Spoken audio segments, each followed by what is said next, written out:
Libby Kirsch joins us with the Montgomery County expert who can help you stay on the road to recovery. Thank you, Marsha. We're joined again tonight by Steve Offord from the Department of Job and Family Services in Montgomery County. Steve, thanks for coming in. Thank you, Libby. All right, we want to talk about making sure you get your resume on the top of the pile. So to do that, let's talk about why so many resumes end up in file 13. Well, Libby, as I've said before, your resume may be the first impression you get to make with a potential employer.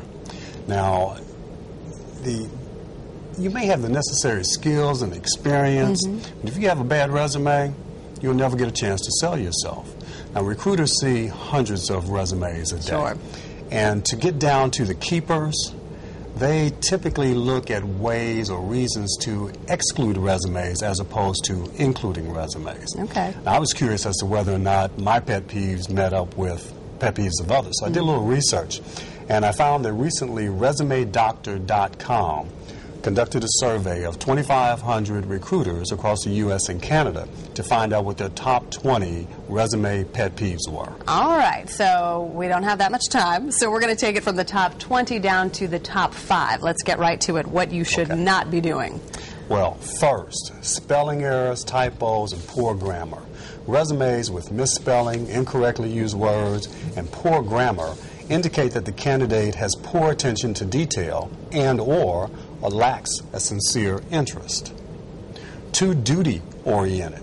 Now, resumes need to describe more than just job duties. A good resume may also or must also detail your accomplishments. Accomplishments are personal and show what kind of difference you made while holding that particular position. Dates not included or inaccurate dates.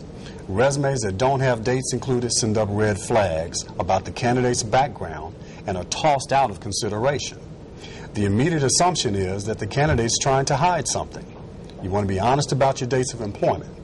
Don't forget, in today's atmosphere, more and more companies do extensive background and reference checks. Incomplete contact information. Candidates who are serious about seeking a position should make it as easy as possible for them to be contacted regarding their credentials.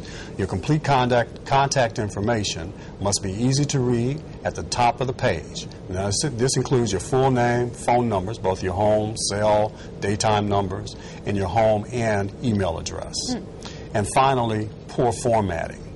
Recruiters are reading your resume on a computer screen. Just because it looks good on paper doesn't mean it's easy to read on a computer screen.